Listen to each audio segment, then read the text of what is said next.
ನಮ್ಮ Sahyadri news channel ಅನ್ನು YouTube, Facebook ಹಾಗೂ ಇನ್ಸ್ಟಾಗ್ರಾಂನಲ್ಲಿ ನೋಡಿ. ಸಬ್ಸ್ಕ್ರೈಬ್, ಲೈಕ್ ಮತ್ತು ಶೇರ್ ಮಾಡಿ ಪ್ರೋತ್ಸಾಹಿಸಿ. To the society at large, because you have got a very larger say in the society. So interacting with you makes me give an opportunity to amplify what I would like to share with you and converse with you. Friends, first of all, I would like to thank all of you, and especially the organizers, for organizing such a huge gathering. And I also would like to thank you for giving me the warm welcome. I really thank from my heart, because I'm really moved and I really feel the warmth I saw, the enthusiasm I saw in the welcome. That makes me sure that this huge number gives me the confidence that you have decided to send Raghavendra again to the Lok Sabha. And as Yadurappa ji said that we will be winning more than 26 seats, that also gives me a confidence when he says so. Are always enthused by the dedication which B.S. Yadurappa ji has shown to the society. He has been the leader of the masses. He has led the masses. He has led the state for many times with full dedication, with full commitment.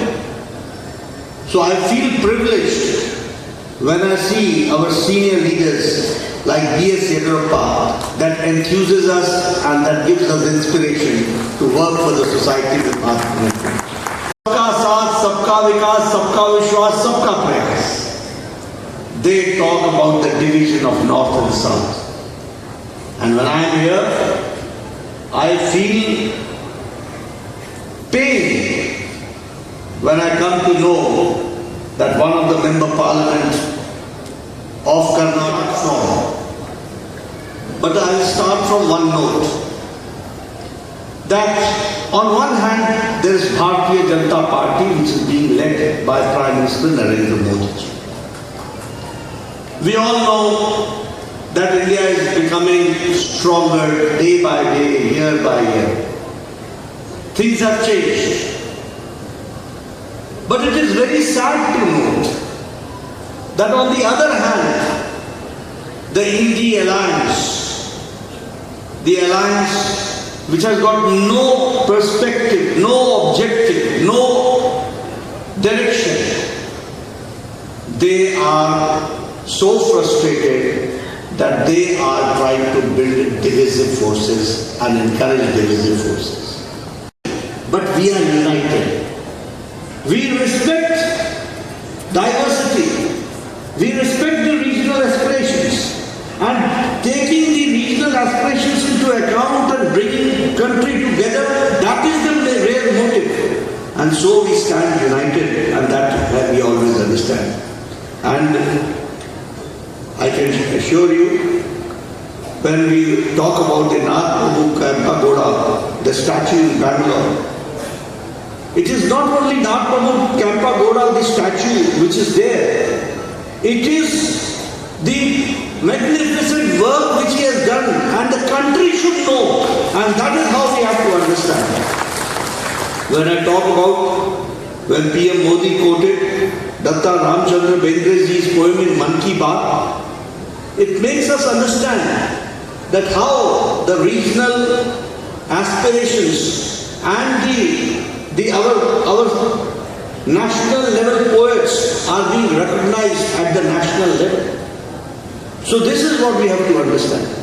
When Draupadi Murmu, the Excellency, the President of India, when she speaks on the Independence Day and she quotes the Kannada poet, the Kuvempu, respected Kuvempu, that shows what is the spirit of unity in diversity. And that we have to understand. Because the taxes which which is being given and the contribution of the South is not getting the justice, not understanding the real perspective of it. Such divisive thinking. Do you think that such people should be encouraged? Do you think that such people should be given a place in the public life? But you see the amount of frustration. And I would also like to share with you, gone a sea change. बहुत बदलाव हुआ, बहुत बदलाव हुआ. You see, 10 years back, what was the political discourse? The political discourse was, nothing is going to change. The political discourse was full of depression. The political discourse was that there was no enthusiasm. The political discourse was that nothing is going to change, it is going to remain as it is. The politicians are not going to improve. The politics is not going to improve. Corruption will be rampant. And people will be there in politics not for the people, they will be there for themselves. That was the discourse 10 years back. But today, I can say, and not I, we can say with confidence that here is a country now which is aspiring to become a developed nation under the Prime Minister Modi ji. This is the aspiration of the country. This is the difference which we have to understand. And when I say so, you see what change has taken place. On all international forums now, India is the member or it is being an invited member. Never it had happened. Never it had happened. Now India is speaking on the World Forum.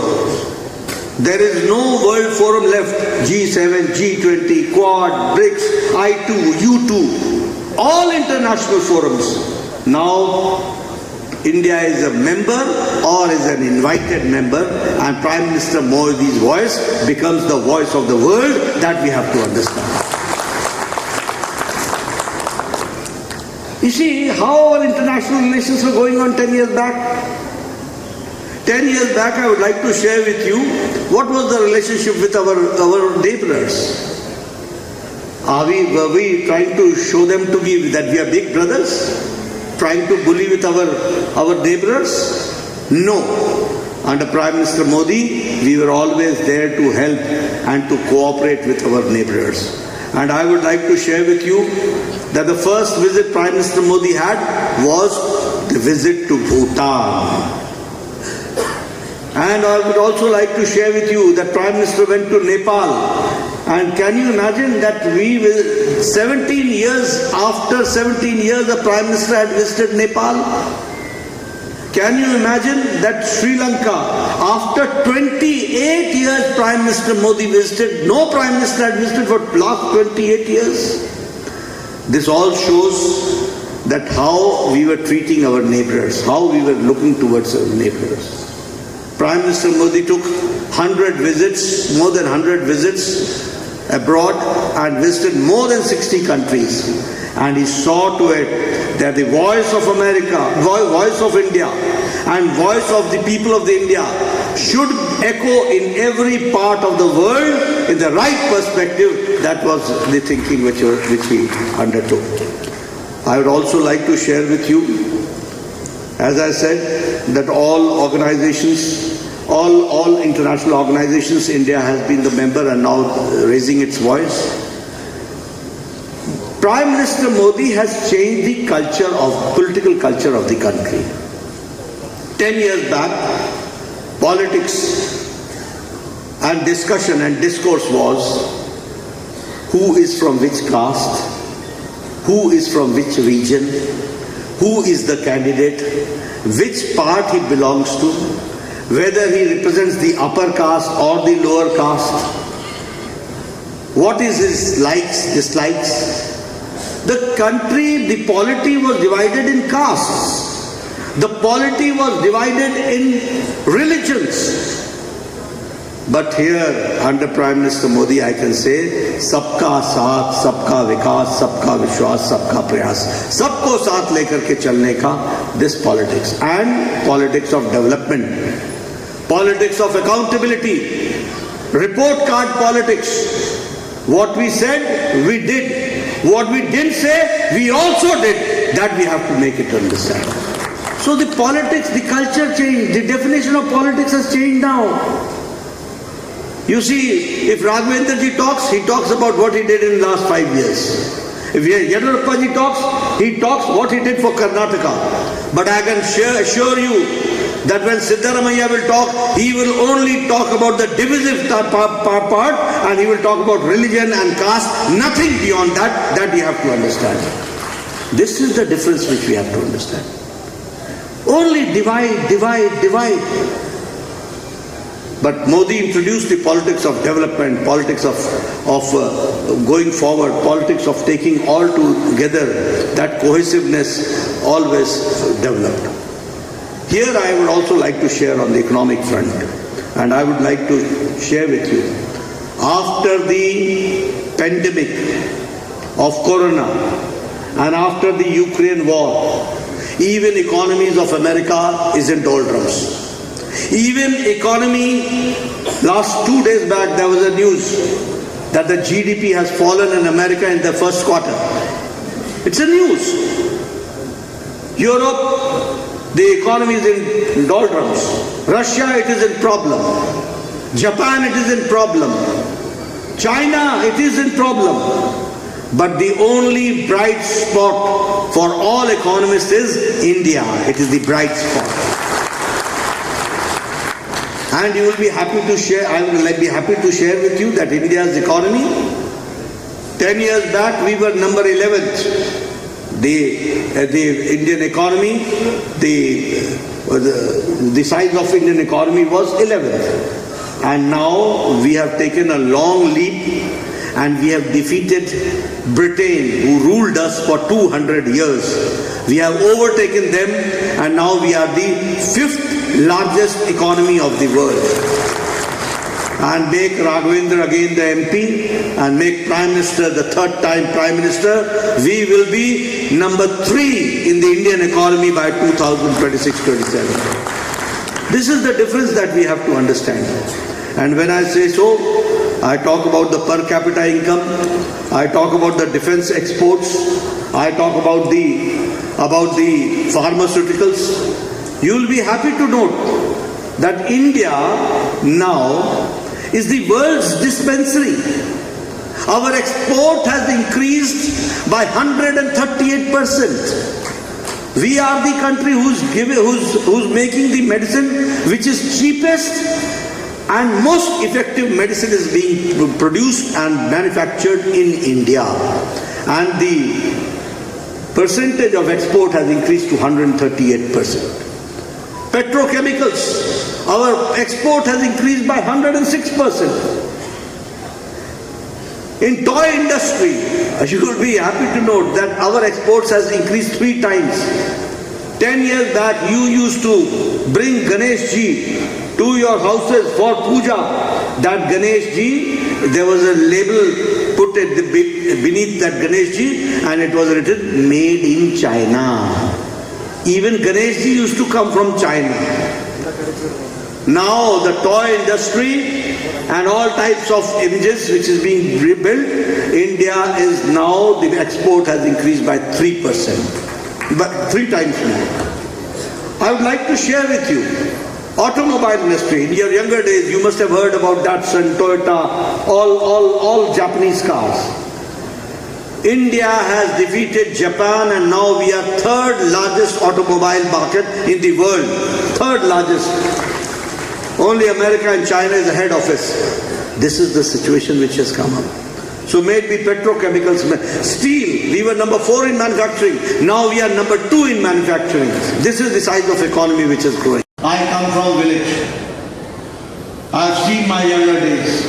I know my women, sisters, brothers used to get up 5 o'clock morning, go to the jungles, go to the woods, cut trees, cut branches of the trees, bring back, and then they used to see to it that they are able to make the food or tea for the family. Today, 10 crore gas cylinders and connection has been given. They have been empowered and within 5 minutes they are able to cook the food and within half an hour they are able to serve the food. This is the difference and this is the empowerment. When I was a child, I remember, it's not good to say, but it is a fact, that our sisters, our mothers used to go to the fields for their natural needs. They used to wait for sunset and sunrise. See what type of life they must be leading. And what was the number? 12 crore. 12 crore. Today, more than 12 crore is the ghar. Toilets have been constructed and now they are living a life with dignity that we have to understand. This is really important. Will be dedicated to the youth. Our government will be dedicated to the women empowerment. गांव, गरीब, वंचित, पीड़ित, शोषित, दलित, युवा, महिला, इनके लिए dedicated होगा, ये हम लोगों ने कहा था. And now you see all the schemes, pro-poor, pro-farmer, pro-industry, all have been taken care. And we have seen that all sections of the society are brought into the mainstream. That is how we are working. I can also assure you, when I talk about Pradhan Mantri Garib Kalyan Ann Yojana, 80 crore people are now getting 5 kilo wheat or 5 kilo rice or 1 kilo pulse dal. 80 crore people. The difference it has made is that now 25 crore people are now above poverty line. They have crossed below poverty line and now they are in above poverty line. Extreme poverty in India, according to International Monetary Fund, is now less than 1%. Is less than 1%. If I talk about Pradhan Mantri Kisan Samman Nidhi, never we had heard that Kisan, the farmers, will get 2,000 rupees every fourth month. And I am happy that our government will also try to top up, also bring them to give them some support. But now 11 crore 78 lakh farmers, every fourth month, directly into their account, 2,000 rupees is going and more than 2 lakh crore rupees have been given to their accounts to the farmers.